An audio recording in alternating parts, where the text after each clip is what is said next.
मैं डॉक्टर पूर्णमल मीना से आचार्य हिंदी शहीद कैप्टन रिपुदमन सिंह राजकीय महाविद्यालय सवाई माधोपुर से विद्यार्थियों, आज हम बीए पाठ प्रथम वर्ष हिंदी साहित्य के प्रथम प्रश्न पत्र के अंतर्गत भक्तिकालीन कवि सूरदास के छंदों पर चर्चा करेंगे। उनके पदांशों की व्याख्या आज हम करेंगे। इससे पूर्व भी हमने चर्चा की थी। आज हम उनके आगे के पदांशों के बारे में चर्चा करेंगे। संदेशो देव की सो कहियो, हो तो धाई त्यारे सुत की मैया करत ही रहियो। यद्यपि टेव तुम जानती उनकी, तऊँ वही कही आवे। प्रात होत मेरे लाल लड़े थे, माखन रोटी भावे। तेल उबटनो औ तातो जल, ताही देख बज जाते। जोई जोई मांगत सोई सोई देती, क्रम क्रम करके नहाते। सूर पथिक सुनि मोई रहने दिन, बड़ियो रहत उर सोच। मेरो अलग लड़े तो मोहन, हे करत संकोच। सूरदास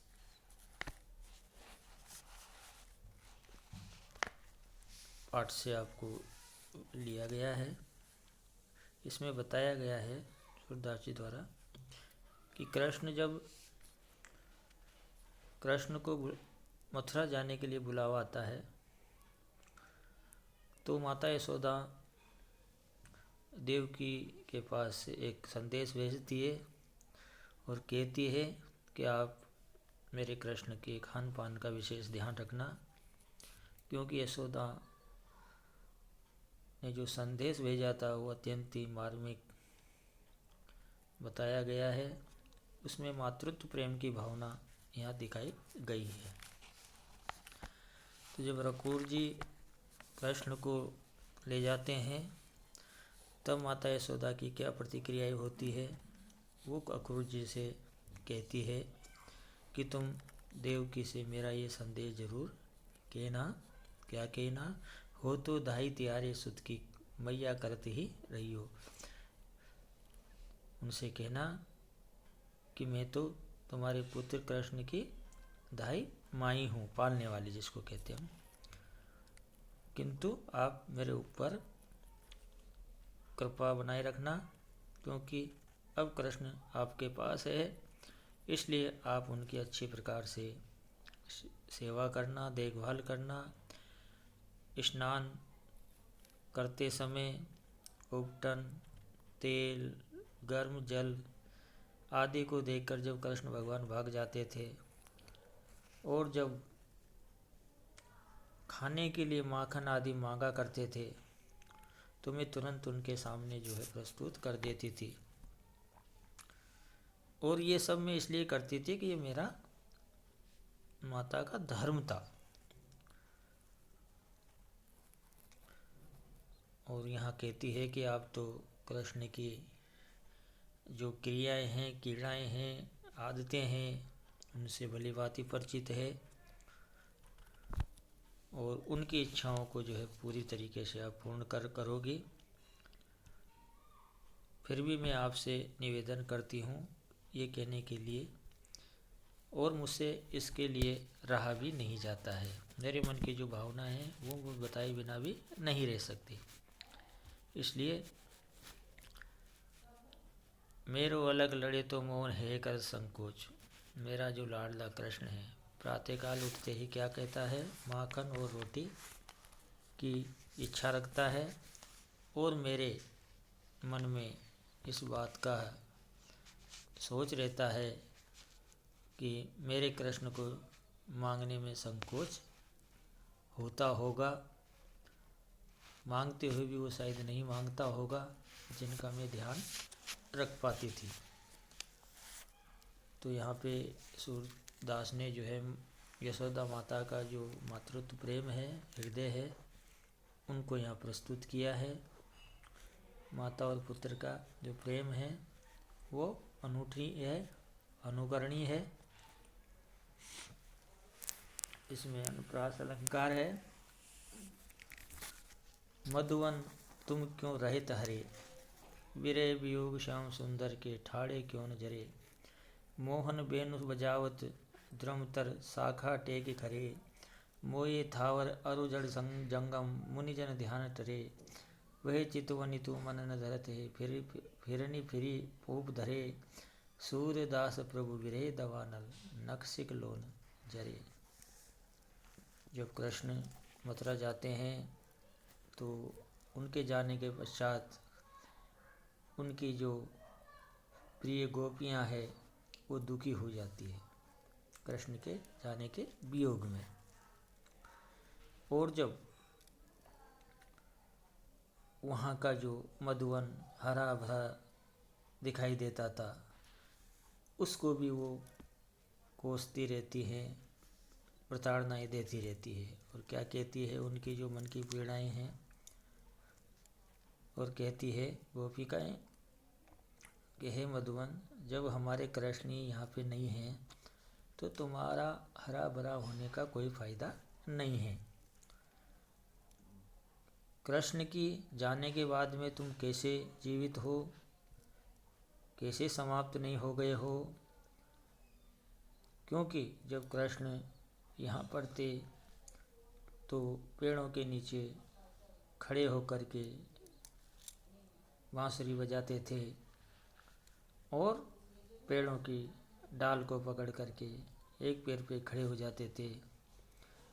उनकी बंसी स्थिर अचल रहने वाली, निर्जीव, चलने फिरने वाली, गतिशील चीज़ें भी उन पर आकर्षित हो जाती थी, मोहित हो जाती थी। आगे सूरदास जी कहता है कि इतना ही नहीं, गोपियाँ कहती है कि इतना ही नहीं, ऋषि मुनियों का ध्यान भी भटक जाता था, भंग हो जाता था। तो क्या तुम कृष्ण की उस यादों को ध्यान में नहीं लाते हो? तुम्हें कृष्ण की याद नहीं आती है? इसी कारण से तुम बार बार फूल धारण कर लेते हो। तुम्हें कृष्ण की बिल्कुल भी याद नहीं आती है और ना ही तुम्हें उनका जाने का दुख है। आगे सूरदास जी कहते हैं, सूरदास प्रभु विरह दवानल नखसिक लोन जरे। मधुवन से कहती है गोपियाँ कि आपने तो कृष्ण के जाने के बाद की जो पीड़ा है उसको देख करके अग्नि के समान नख से शिख तक पूर्णतः समाप्त हो जाना चाहिए, जल जाना चाहिए। इस प्रकार की बात गोपियाँ यहाँ पे रखती है। अगला है, संदेशनि मधुवन को भरे, अपने तो पटवत नहीं मोहन, हमरे फिरे जिते पतिक पटई मधुवन को, बहुरिन शोध करे, के वे श्याम सिखाई प्रमोदे, के कहूँ बीच मरे, कागद गरे मेघ मस फूटी, सरदब लाग जरे, सेवक सूर शिखन को हो दो, पलक कपाट रे। जब कृष्ण मथुरा चले जाते हैं, उनके विरह में जो गोपियों की दशा है, और जब कृष्ण का वहाँ जाने के पश्चात किसी प्रकार का कोई पत्र नहीं आता है तो वो कृष्ण पर अपना आक्रोश भी व्यक्त करती है। और क्या कहती है देखिए, वो कहती है, संदेशन मधुवन कूप भरे, हमने इतने पत्र भेजे हैं, हमारे संदेश का अभी तक कोई भी उत्तर नहीं आया। क्योंकि इतना ही नहीं, हमने जितने भी राहगीर पथिक मथुरा गए वो भी मथुरा से वापस नहीं आए। तो यहाँ उलाहना देती है गोपियाँ और कहती है कि या तो कृष्ण ने उनको सिखा दिया है, इस कारण से रोक लिया, फिर यहाँ तक कह देती है कि या तो वो मथुरा पहुँचने से पहले ही समाप्त हो गए हैं। तो यहाँ पे उलाहना देती हुई गोपियाँ कहती है कि या तो कृष्ण संदेश नहीं भेजना चाहते, या ऐसा लगता है कि शायद वहाँ के जो कागज़ है वो सारे गल करके समाप्त हो गए हैं और बादल और स्याही समाप्त हो गई हैं। और इतना ही नहीं, जो लिखने के लिए जो काम में लिए जाते हैं सरकंडे, वो भी अग्नि के द्वारा जो जल कर भस्म हो गए हैं। अंत में कहती है गोपियाँ, और यहाँ तक भी अपनी पीड़ा को व्यक्त करती है कि कृष्ण के संदेश लिखने वाले जो सेवक थे वो भी शायद अंधे हो गए हैं, उनके भी पलक रूपी कपाट जो है बंद हो गए हैं, उन्हें दिखाई नहीं देता, इसीलिए वो पत्र लिखने में शायद असमर्थ है। तो यहाँ पे सूरदास ने जो है गोपियों की मनोदशा का चित्रण किया है, उनकी जो वियोग की स्थिति है, पीड़ा है, उसको यहाँ सुंदर ढंग से व्यक्त किया है। संदेह है, अनुप्रास है और अतिशयोक्ति अलंकार का भी यहाँ प्रयोग किया गया है।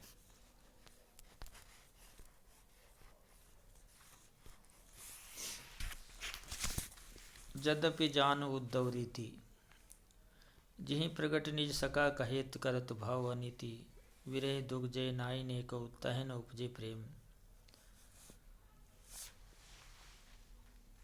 त्रिगुण तन करि लखत हमको ब्रह्म मानत और।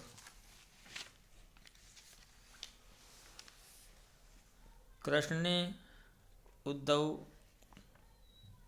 के संदर्भ में सब कुछ जान लिया और उन्हें अपना सखा माना, किंतु मेरा जो विचार है, भाव है, वे नीति संगत नहीं है, क्योंकि जिनके मन के अंदर किसी प्रकार की विरह का यदि कोई थोड़ा भी तनिक भी दुख न हो, उसके प्रति प्रेम का कोई भाव नहीं हो सकता।